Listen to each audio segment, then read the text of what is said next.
സർവമംഗളമംഗല്യേ ശിവേ സർവാർത്ഥസാധികേ ശരണ്യേ ത്രംബകേ ദേവി നാരായണി നമോസ്തുതേ. ശ്രീ ജഗദംബികായേ നമോ നമ. ഇന്നലെ നമ്മള് ഭഗവാനും രാമേട്ടനും കൂടി മധുരയിൽ തിരിച്ചെത്തി അവരെ ദ്വാരകയിൽ ആക്കി എല്ലാരെയും എന്നുള്ള സ്ഥലത്താണ് വെച്ചത്. അപ്പൊ അതിന്റെ ബാക്കി എന്ന് പറയാം. പെട്ടെന്നൊരു ദിവസം യവനാധിപനായ കാലയവനൻ മധുരാപുരിയിൽ പ്രവേശിച്ചു.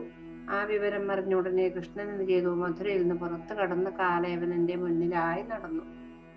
ഇങ്ങനെ നടക്കും. മഞ്ഞപ്പെട്ട് വസ്ത്രം അടക്കം ഇങ്ങനെ ഈ മേൽമുണ്ടുണ്ടല്ലോ അതിങ്ങനെ വീശിക്കൊണ്ടെല്ലാം നടക്കല്.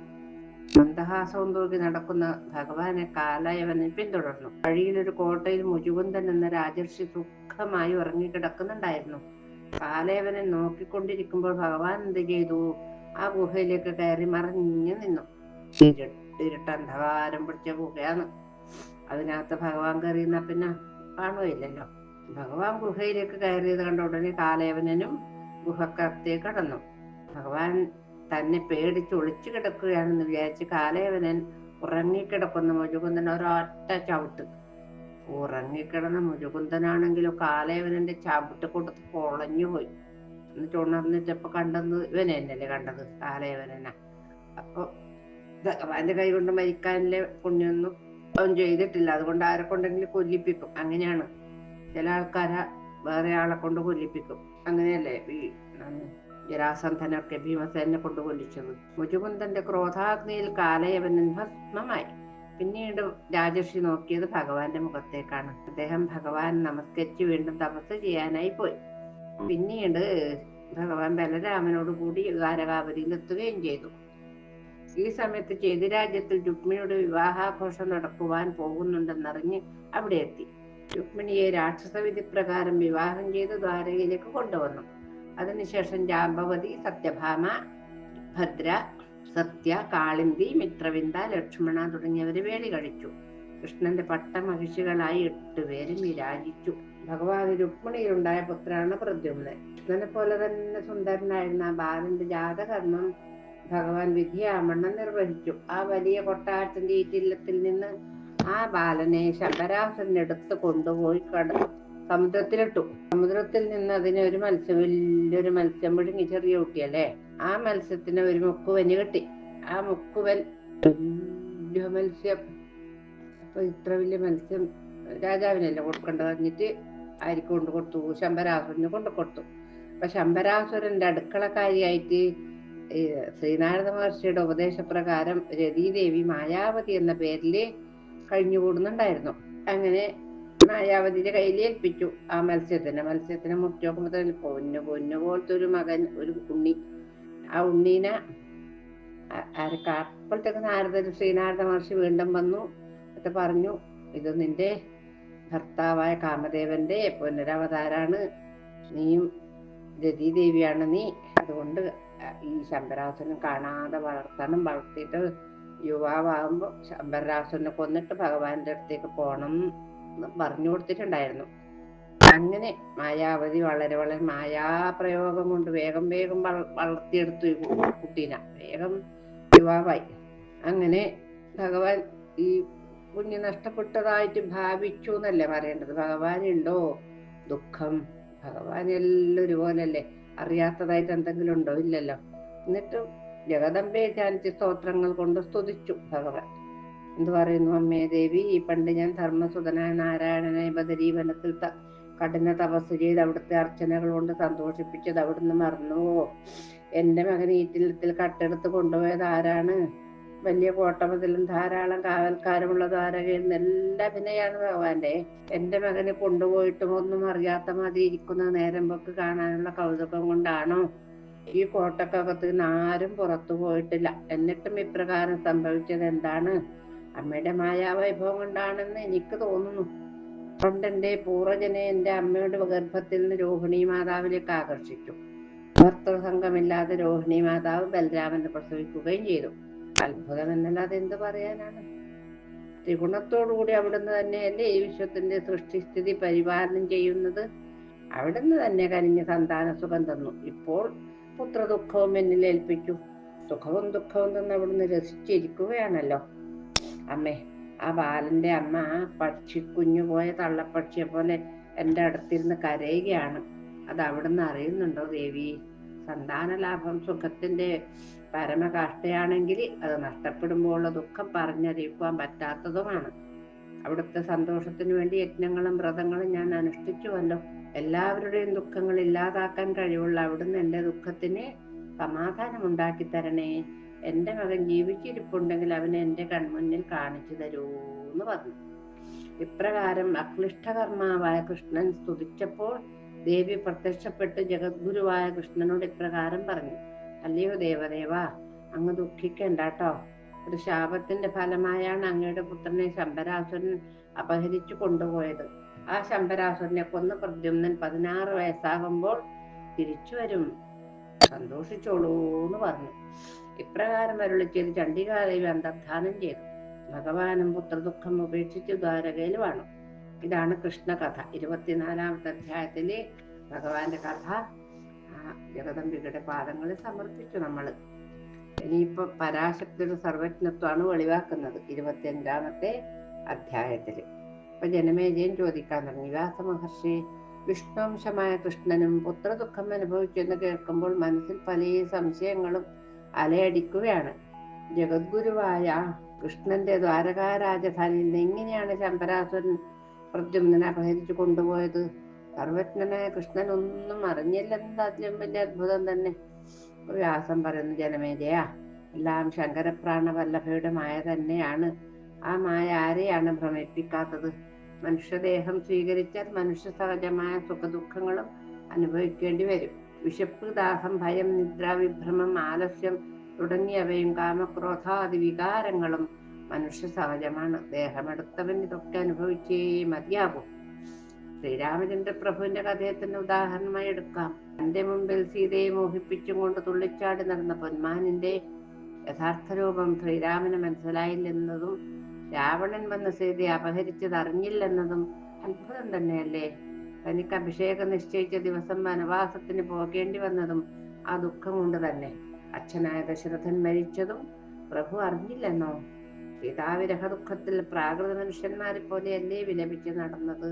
സീതാന്വേഷണത്തിന് സുഗ്രീവനുമായി സഖ്യം ചെയ്ത് ബാലിയെ വധിച്ചു.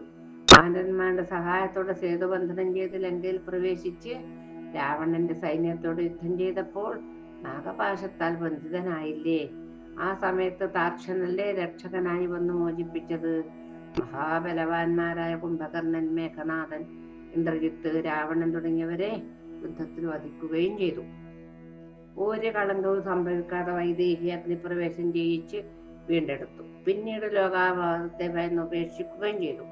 ലവകുശന്മാർ തന്റെ പുത്രന്മാരാണെന്ന് വാൽമീകി മഹർഷി പറഞ്ഞിട്ടാണ് ശ്രീരാമൻ അറിഞ്ഞത് എന്നാണ് പറയുന്നത്. സീതാദേവിയുടെ അന്തർധാനവും പ്രഭു അറിഞ്ഞില്ല. ക്രോധാകുലനായ സ്വന്തം സഹോദരനായ ലക്ഷ്മണനെ വധിക്കാൻ പോലും ഒരുങ്ങി. സ്വന്തം മരണത്തെ പോലും പ്രഭു അറിഞ്ഞില്ല.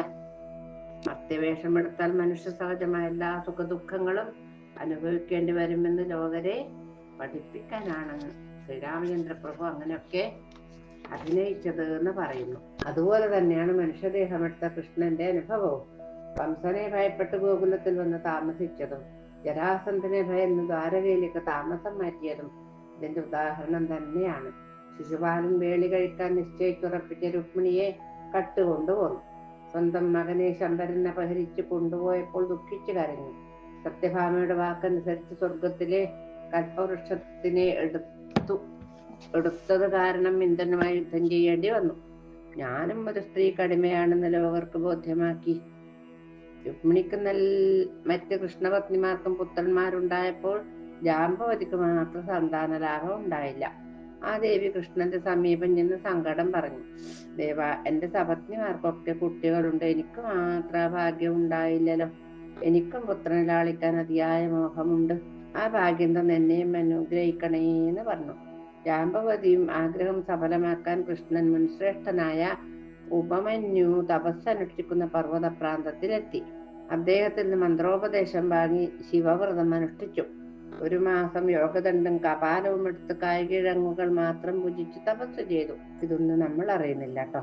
2-ാം മാസത്തിൽ ജലം മാത്രം പാനം ചെയ്തു. 3-ാം മാസത്തിൽ വായു മാത്രം ഭക്ഷണമാക്കി തപസ് ചെയ്തു. ഇപ്രകാരം 6 മാസം വായു മാത്രം ഭക്ഷണമാക്കി ശ്രീകൃഷ്ണ ഭഗവാൻ ഉഗ്രമായ തപസ് അനുഷ്ഠിച്ചു. ഇതൊന്നും നമ്മുടെ മറ്റേ ഭാഗവതത്തിലില്ല, മഹാഭാരതത്തിലും ഇല്ല. മഹാദേവൻ സന്തുഷ്ടനായി പാർവതീ ദേവിയോടും ബ്രഹ്മാവ് വിഷ്ണു തുടങ്ങിയ എല്ലാ ദേവന്മാരോടും കൂടി ചന്ദ്രകലാധരൻ കാളപ്പുറത്തിരുന്ന് ഭഗവാൻ ശ്രീകൃഷ്ണന് ദർശനം നൽകി. ശിവഭഗവാൻ വിഷ്ണുവിനോട് പറഞ്ഞു, അങ്ങയുടെ തപസ്സിൽ ഞാൻ സന്തുഷ്ടനായിരിക്കുന്നു. അങ്ങയുടെ വാഞ്ചിതങ്ങൾ പറഞ്ഞാലും കാമതനായ ഞാൻ അങ്ങയുടെ കാമനകൾ സാധിപ്പിച്ചു തരാമെന്ന് പറയുന്നു. കാലാരിയെ കണ്ട് ഹരി ദണ്ഡ നമസ്കാരം ചെയ്ത് ഭക്തി ആദരപൂർവ്വം സ്തുതിച്ചു. ദേവദേവ, ജഗന്നാഥ, സർവഭൂതാർത്ഥിനാശന, നീലകണ്ഠ, ഞാൻ നമസ്കരിക്കുന്നു. ദക്ഷയാഗം മുടക്കിയ മഹാഭാഗ, പാർവതി പ്രാണവല്ലഭ, അങ്ങയുടെ ദർശനം കൊണ്ട് ഞാൻ കൃതകൃത്യനായി ധന്യനായി. മനുഷ്യജന്മമെടുത്ത് ഞാനും സ്ത്രീയാകുന്ന ചരടുകൊണ്ട് ബന്ധനസ്ഥനായിരിക്കുകയാണ്. ഞാനും അങ്ങയെ ആശ്രയിച്ചു വന്നിരിക്കുകയാണ്. ഭവദുഃഖം കഠിനം തന്നെ. അല്ലയോ സ്മരാന്തക, ഗർഭവാസ ദുഃഖവും ഞാൻ അനുഭവിക്കേണ്ടി വന്നു. ജന്മമെടുത്തന്ന് മുതൽക്ക് ഞാൻ കംസഭീതിയിൽ ഗോകുലത്തിൽ കഴിയുകയാണ്. പശുക്കളുമായി മേളിച്ച പൊടിയൊക്കെ ദേഹത്തിൽ ധരിച്ച് വൃന്ദാവനത്തിൽ കഴിച്ചുകൂട്ടി. ആയാസത്താൽ വിയർപ്പിൻ കണികകളണിയും നെറ്റിമേൽ പാതിയോളം മായും സിന്ദൂരവോപിക്കുറിയോടലിലക്കാട്ടുജം മണ്ണുമേന്തി സായംകാലം പുണർനീടിന ഘനശകലം പോലെ മാടിന്റെ പിന്നിൽ കായാമ്പൂവർണ്ണനെത്തും. നയനമധുരമാം ചിത്രമോക്കട്ടെ ചിത്രം. ആ ഭാവാണ് ഇവിടെ പറഞ്ഞത്. കാലയവനെ പേടിച്ച് ദ്വാരകയിലേക്ക് താമസം മാറ്റി. യയാതിയുടെ ശാപം കൊണ്ടും ധർമ്മരക്ഷയ്ക്ക് വേണ്ടി സിംഹാസനം ഉഗ്രസേന രാജാവിന് നൽകി അദ്ദേഹത്തിന്റെ ദാസനായി കഴിഞ്ഞു. ഈ ഗാർഭസ്ഥ്യം ദുഃഖകരം തന്നെയാണ് പ്രഭു. സ്ത്രീക്ക് അധീനനായി ജീവിക്കേണ്ടി വരികയും അതുകൊണ്ട് തന്നെ അധർമ്മം പ്രവർത്തിക്കേണ്ടിയും വരുന്നു. പ്രഭു, ഞാനൊരു അപേക്ഷയുമായി വന്നിരിക്കുകയാണ്. എന്റെ ഭാര്യമാരായ രുക്മിണി തുടങ്ങിയവർക്കൊക്കെ പുത്ര സൗഭാഗ്യം ലഭിച്ചിട്ടുണ്ട്. എന്നാൽ ജാമ്പവതിക്ക് മാത്രം ആ ഭാഗ്യം ഉണ്ടായിട്ടില്ല. ഈ സംസാരം ദുഃഖത്തെ ഉണ്ടാക്കുന്നതാണ് എന്നറിഞ്ഞിട്ടും അനിത്യമായ സുഖത്തിൽ വൈരാഗ്യം വരുന്നില്ല. എനിക്ക് വളരെ ലജ്ജയുണ്ട് അങ്ങയോട് യാചിക്കാൻ. എങ്കിലും എൻ്റെ പ്രിയയുടെ സന്തോഷത്തിന് വേണ്ടി ഞാൻ ചോദിക്കുന്നു. ഞങ്ങൾക്ക് പുത്രന്മാരുണ്ടാവാൻ അങ്ങയുടെ അനുഗ്രഹം വേണം. നാരായണാംശമായ ഞാൻ ശാപം മൂലം മർത്യനായി പിറന്നതാണ്. അതുകൊണ്ട് തന്നെ മായയിൽപ്പെട്ട് വലയുകയുമാണ് പ്രഭു. മഹാദേവ എന്ന് പറഞ്ഞു. ഭഗവാന്റെ അപേക്ഷ കേട്ട് മഹാദേവൻ പറയുന്നു, കൃഷ്ണ, അങ്ങ് വ്യാകുലപ്പെടേണ്ട. അങ്ങക്ക് എല്ലാ പത്നിമാരിലും 10 മക്കളുണ്ടാവും. അവർ വീരശൂര പരാക്രമികളും ആയിരിക്കും. മഹാദേവൻ ഇപ്രകാരം അരുളി ചെയ്തപ്പോൾ ശൈലപുത്രി പറഞ്ഞു, കൃഷ്ണ മഹാബാഹോ, പ്രപഞ്ചത്തിൽ അത്യുത്തമനായ ഗൃഹസ്ഥനായി അങ്ങ് ജീവിക്കും. 100 വർഷത്തിന് ശേഷം വിപ്രശാപത്താലും കാന്താരി ശാപത്താലും അങ്ങയുടെ വംശം നശിക്കും. അങ്ങയുടെ പുത്രന്മാർ തമ്മിൽ തല്ലി മരിക്കും. അതിനുശേഷം അങ്ങും ജ്യേഷ്ഠനായ ബലരാമൻ ദേഹം തിരിച്ച് സ്വധാമത്തിലേക്ക് എഴുന്നള്ളും. സംഭവിക്കാൻ പോകുന്നതിനെ പറ്റി ചിന്തിച്ച് വ്യാകുലപ്പെടേണ്ട. അതെന്റെ സങ്കല്പമാണ് എന്ന് മഹാദേവി പറയുന്നു. പിന്നീട് അങ്ങയുടെ ദേഹത്യാഗത്തിന് ശേഷം അഷ്ടാവക്രമഞ്ഞയുടെ ശാപം മൂലം അങ്ങയുടെ പത്നിമാരെല്ലാം കള്ളന്മാർ തട്ടിക്കൊണ്ടുപോകും. എല്ലാ അനുഗ്രഹങ്ങളും നൽകിക്കൊണ്ട് പാർവതി പരമേശ്വരന്മാർ അന്തർധാനം ചെയ്തു. തപസ് ചെയ്തുകൊണ്ടിരിക്കുന്ന ഗുരുവായ ഉപമന്യു മഹർഷിയെ വന്ദിച്ച് കൃഷ്ണൻ ദ്വാരകയിലേക്ക് മടങ്ങി. വ്യാസൻ പറയണു, അല്ലയോ നൃപ, ബ്രഹ്മാദി ദേവന്മാരെല്ലാം ആ മായയുടെ ലീലയിൽപ്പെട്ട് മോഹിതരായിരിക്കുകയാണ്. അവരെല്ലാം തന്നെ ദേവിയുടെ കയ്യിലെ മരപ്പാവകളാണ്. ഓരോരുത്തരുടെയും മുജ്ജന്മ കർമ്മഫലം അനുസരിച്ച് മായ ഓരോന്നും ചെയ്യിക്കുന്നു. ബ്രഹ്മസ്വരൂപിണിയായ മായക്കാരോടും മമതയോ അതുപോലെ ശത്രുതയോ ഇല്ല. ഓരോ ജീവനെയും മോക്ഷത്തിലെ നയിക്കാനാണ് അവർ ശ്രമിക്കുന്നത്. ഈ വിശ്വത്തെയും അതിലുള്ള സർവചരാചരങ്ങളെയും പരിപാലിക്കുന്നത് ഈ ദേവി തന്നെയാണ്. അവൾ സ്വതന്ത്രയാണ്. അതുകൊണ്ട് തന്നെ ആ മഹേശ്വരി സേവിക്കപ്പെടേണ്ടവർ തന്നെയാണ്. ആ ശക്തിയുടെ മീതെ മറ്റൊരു ശക്തി ഇല്ല തന്നെ. ആ പരാശക്തിയുടെ സ്മരണ തന്നെ ജന്മസാഫല്യം. ഞാൻ ദേവിയിൽ നിന്ന് അന്യയല്ല, ഞാൻ തന്നെയാണ് ദേവി. ഞാൻ ബ്രഹ്മൻ തന്നെയാണ്. ഞാൻ സുഖിയല്ല ദുഃഖിയല്ല എന്ന ഗുരുവാക്യം ഓർത്ത് ആ ദേവിയെ സർവാത്മന ആശ്രയിക്കുക, സേവിക്കുക. അഭേദയായ ആ ഈശ്വരിയെ സദാ പൂജിക്കുക. മറ്റൊരു കർമ്മവും ഇതിന് പകരമായി വരില്ല. ധർമ്മരമാനസന്മാരായ ശ്വേതാശ്വതര മുനിമാരും മറ്റു മഹർഷി ശ്രേഷ്ഠന്മാരും ആ ദേവിയുടെ യഥാർത്ഥ രൂപത്തെ മനസ്സിലാക്കി ഈ ലോകത്തിൽ നിന്നും മുക്തരായി ബ്രഹ്മാദി തൊട്ട് എല്ലാ ദേവന്മാരും സച്ചിദാനന്ദ സ്വരൂപിനെ സദാ ഉപാസിക്കുന്നു. അല്ലയോ രാജാവേ, ഈ വിശ്വത്തിൽ ഓരോ അനുഭവം കണ്ട് ഭയപ്പെട്ട് അങ്ങ് ചോദിച്ച ചോദ്യങ്ങൾക്കൊക്കെ ഞാൻ ഉത്തരം തന്ന് സമാധാനിപ്പിച്ചു. ഇനി എന്താണ് കേൾക്കേണ്ടത്, പറയൂ. ചരാചരങ്ങളെയും നശിപ്പിക്കുന്ന അത്ഭുതം ഉളവാക്കുന്ന ശ്രേഷ്ഠമായ ഈ ആഖ്യാനം ഞാൻ അങ്ങേക്ക് പറഞ്ഞു തന്നു. വേദത്തിന് സമമായ ഈ പുരാണം കേൾക്കുന്നവൻ സർവ പാപങ്ങളിൽ നിന്നും മുക്തനായി ദേവീപദം പ്രാപിക്കും എന്നുള്ള ഗുണപാഠത്തോടുകൂടി സർവജ്ഞത്വ കഥനം എന്ന 25-ാം അധ്യായം 4-ാം സ്കന്ധവും ഭഗവത്പാദങ്ങളെ സമർപ്പിച്ചു. ഇനി പഞ്ചമസ്കന്ധത്തിലേക്കാണ് നമ്മൾ കടക്കുന്നത്. കുറച്ച് കഥ പറയാം എന്ന് വിചാരിക്കുന്നു. കുറച്ച് കഥയെങ്കിലും പറയണ്ടേ. നമ്മൾ ജഗദംബികയുടെയും അപ്പൻതമ്പുരാന്റെയും അനുഗ്രഹത്തോടുകൂടി പഞ്ചമസ്കന്ധത്തിലേക്ക് കടന്നിരിക്കുകയാണ്. 1-ാമത്തെ അധ്യായത്തിൽ വിഷ്ണുവിനെ അപേക്ഷിച്ച് രുദ്രനുള്ള ശ്രേഷ്ഠതയാണ് വർണ്ണിക്കുന്നത്.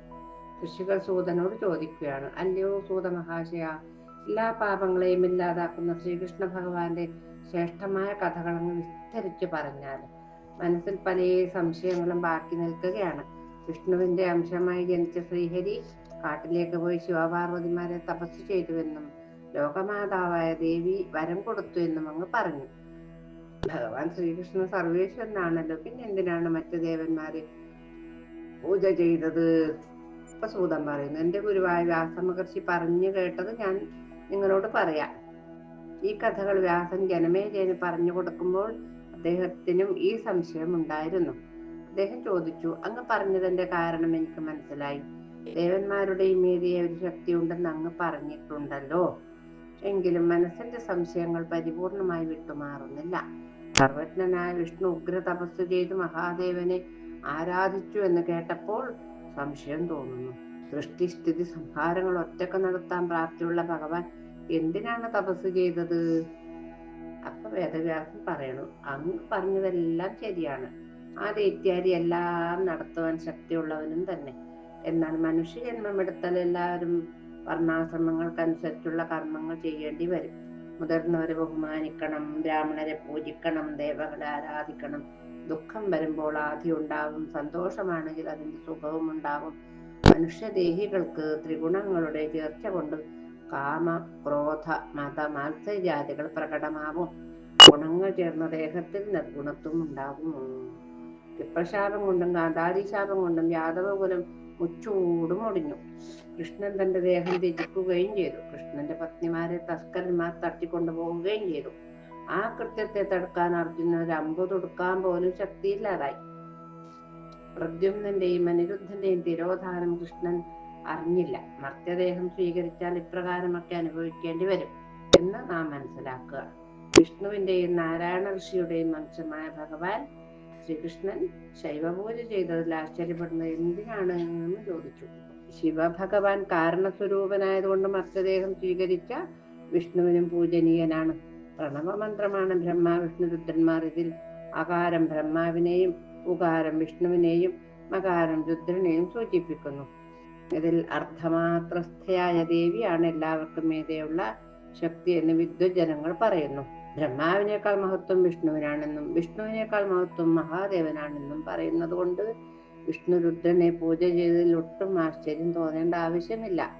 രുദ്രനും ആദിരുദ്രനും സൃഷ്ടി സമയത്ത് ബ്രഹ്മാവിന്റെ ഭൂമധ്യത്തിൽ നിന്ന് ജനിച്ചു എന്ന് പറയുന്നുണ്ട്. അതിന് കാരണം ബ്രഹ്മാവ് ആദിരുദ്രനെ ധ്യാനിച്ചു, എന്നിട്ടാണ് ആദിരുദ്രാംശമായ രുദ്രൻ ജനിച്ചത്. ആ രുദ്രൻ തന്നെ പൂജനീയനാണെങ്കിൽ ആദിരുദ്രന്റെ സവിശേഷത വിസ്തരിക്കേണ്ട ആവശ്യമില്ലല്ലോ. ഏതൊരു ദേവിയുടെ കടാക്ഷം കൊണ്ടാണോ ബ്രഹ്മാവിഷ്ണു രുദ്രന്മാർ മോഹിക്കുന്നത്, ആ ദേവി തന്നെയാണ് പ്രപഞ്ച സൃഷ്ടിയിൽ അവരെ വേണ്ട വിധം പ്രവർത്തിപ്പിക്കുന്നതും. ഗർഭഗൃഹത്തിൽ നിന്ന് കൃഷ്ണനെ ഗോകുലത്തിൽ എത്തിച്ചതും കംസവധത്തിനായി മധുരയിൽ എത്തിച്ചതും ജരാസന്ധനെയും കാലേവനെയും ഭയപ്പെട്ട് ദ്വാരകയിലേക്ക് അയച്ചതും ദേവിയുടെ നിയോഗം തന്നെയാണ് എന്ന് മനസ്സിലാക്കുക. ഗാർഹസ്ഥ്യം ബന്ധനമാണെന്ന് പറയുന്നുണ്ടല്ലോ. 16,000 പിന്നെ 50 പത്നിമാരുടെ ദാസനാക്കി വെക്കുകയും ചെയ്തു ആ ജഗദീശ്വരി ഭഗവാനെ. സത്യഭാമയുടെ ആവശ്യപ്രകാരം നാഗലോകത്ത് പോയി പാരിജാത വൃക്ഷത്തെ കൊണ്ടുവന്നു. അത് കാരണം ഇന്ദ്രനുമായി യുദ്ധം ചെയ്യേണ്ടി വന്നു. ആ പാരിജാത വൃക്ഷത്തെ സത്യഭാമയുടെ ഗൃഹത്തിൽ നടുകയും ചെയ്തു. ഏത് രാജാവിനെയും മറ്റ് രാജാക്കന്മാരെയും തോൽപ്പിച്ച് ശിശുപാലന് പറഞ്ഞു വെച്ച രുക്മിണിയെ രാക്ഷസവിധി പ്രകാരം കൊണ്ടുപോരുകയും ചെയ്തു. അഹങ്കാരബോധം കൊണ്ട് മൂഢന്മാരായ മനുഷ്യർ നന്മ തിന്മകൾ ചെയ്യുന്നു. ത്രിമൂർത്തികളുടെ സൃഷ്ടിയും അഹങ്കാരത്തിൽ നിന്ന് തന്നെയാണ്. അഹങ്കാരത്തിൽ നിന്ന് മോചനം ഉണ്ടായാൽ മാത്രമേ മുക്തനാവാൻ സാധിക്കൂ. അല്ലെങ്കിൽ അവൻ ബന്ധൻ തന്നെ. ഗൃഹമോ ഭാര്യാപുത്രന്മാരോ അല്ല. ബന്ധനത്തിന് കാരണക്കാരൻ അഹങ്കാരമാണ്. ഞാൻ ചെയ്യുന്നു, ഞാനാണിത് നടത്തുന്നു എന്ന ഭോക്തൃത്വബോധം കൊണ്ടാണ് അഹങ്കാരം വരുന്നത്. കാരണം കൂടാതെ കാര്യമുണ്ടാവില്ലല്ലോ. മണ്ണിനെ കൂടാതെ കുടത്തിനെ ഒറ്റക്ക് കാണാൻ പറ്റുമോ? വിശ്വം പരിപാലിക്കുന്നത് അഹങ്കാരത്തോടു കൂടിയാണ്. അഹങ്കാരം ഉപേക്ഷിച്ച് ശുദ്ധാത്മാവായ മർത്യനായാൽ മോഹവും അസ്തമിക്കും. മോഹത്തിൽ നിന്നാണ് അഹങ്കാരം ഉണ്ടാകുന്നത്. ആ അഹങ്കാരത്തിൽ നിന്ന് പ്രപഞ്ചം ഉണ്ടാകുന്നു. അഹങ്കാരം ഉപേക്ഷിച്ചവരെ ജീവിത ദുഃഖങ്ങൾ ബാധിക്കില്ല. അഹങ്കാരം 3 വിധത്തിലാണ്. അതൊക്കെ നമ്മൾ മുമ്പ് പറഞ്ഞിട്ടുണ്ട്. രാജസം, താമസം. സാത്വികം, രാജസം, താമസം. ബ്രഹ്മ വിഷ്ണു രുദ്രന്മാരിൽ ഈ 3ഉം ചേർന്നിരിക്കുന്നു. നമ്മളിലും ഉണ്ട് ഓരോ സമയത്ത് ഓരോ ഭാവങ്ങൾ. ഇന്ന് തത്വത്തെ പറ്റി ബോധവാന്മാരായ ഋഷീശ്വരന്മാർ പറയുന്നു. അവരെല്ലാവരും അഹങ്കാരത്താൽ ബദ്ധരായവരാണ്. ഒരു സംശയവും വേണ്ട അക്കാര്യത്തില്. അനാവതാരങ്ങളോയും വിഷ്ണു സ്വന്തം ഇഷ്ടപ്രകാരം എടുക്കുന്നു എന്ന് മായാമോഹിതരായ മനീഷികൾ പറയുന്നു. മഹാദുഷ്കരമായ ഗർഭവാസത്തെ മൂഢന്മാരും കൂടി ആഗ്രഹിക്കുകയില്ല. പിന്നെ വിഷ്ണു അത് ആഗ്രഹിക്കുമോ? കൗസല്യയുടെയും ദേവകിയുടെയും മലമൂത്രാവൃതമായ ഗർഭവാസം ഹരി സ്വന്തം ഇഷ്ടപ്രകാരം സ്വീകരിച്ചു എന്നത് വിവരമില്ലാത്തവരേ പറയും. കഠിന ദുഃഖത്തെ തരുന്ന ഈ ഗർഭവാസം ഉണ്ടാവാതിരിക്കാൻ സജ്ജനങ്ങൾ തപസ്സും യജ്ഞവും അനുഷ്ഠിക്കണം. ബ്രഹ്മാവ് തൊട്ട് പുൽക്കൊടി വരെയുള്ള ചരാചരങ്ങൾ ആ മായക്കധീനരാണ്. എട്ടുകാലി തന്നിൽ നിന്ന് തന്നെ ഉണ്ടാകുന്ന നൂലുകൊണ്ട് വലയുണ്ടാക്കി അതിൽ തന്നെ കുരുങ്ങുന്നത് പോലെ ഈ ദേവന്മാരും മായയാകുന്ന നൂലിനാൽ ബന്ധിച്ചു മോഹിതരാകുന്നു എന്ന് ഈ രുദ്ര ശ്രേഷ്ഠത്വം എന്ന 1-ാം അധ്യായം അങ്ങനെ നമ്മൾ ഭഗവത്പാദത്തിൽ സമർപ്പിച്ചു. ഇനി അടുത്തതായിട്ട് നമുക്ക് നാളെ ദേവി മഹാത്മ വർണ്ണനയും മത്സ്യോൽപത്തിയും ഒക്കെയാണ് വർണ്ണിക്കാനുള്ളത്. ശ്രീധരദേവന്മാരുടെ കഥകളൊക്കെ മിക്കവാറും പറഞ്ഞു കഴിഞ്ഞു എന്നാണ് തോന്നുന്നത്. കായേന വാചാ മനസേന്ദ്രിയർവാ ബുദ്ധ്യാത്മനാ വാ പ്രകൃതേ സ്വഭാവാത് കരോമി യദ്യൽ സകലം പരസ്മൈ നാരായണായേതി സമർപ്പയാമി.